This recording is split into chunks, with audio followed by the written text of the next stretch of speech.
Hey everyone, today we are diving into the best Blooket games in 2025. Whether you are a teacher looking to engage your students or a player just having fun with friends, these game modes are the most exciting ones right now. Number 1, we have Tower Defense 2. This one is a huge hit in 2025 because it mixes strategy with learning. You collect and upgrade blocks, place them on the map, and fend off waves of enemies. It's super addictive and perfect for both solo and class play. Number 2, we have Factory Fall.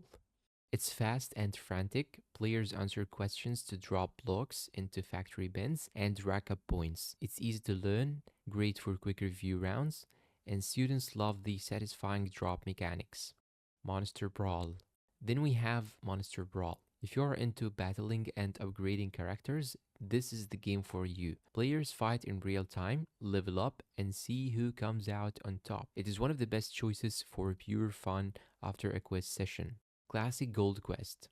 Of course, we cannot forget Gold Quest. It is still a favorite in 2025 because of the surprise element, stealing gold, doubling treasure, or losing it all. Simple, chaotic, and always a blast in class competitions. So those are the best Blooket games in 2025. Tower Defense 2, Factory Fall, Monster Brawl, and Gold Quest. Each one offers something different, whether you want strategy, quick fire fun, competitive battling, or chaotic surprises. Which one is your favorite? Drop down below in the comments and tell me which one is yours. And if you joined this quick breakdown, make sure to like, subscribe, and stay tuned for more Blue Kit tips and game reviews. Thank you for watching and goodbye.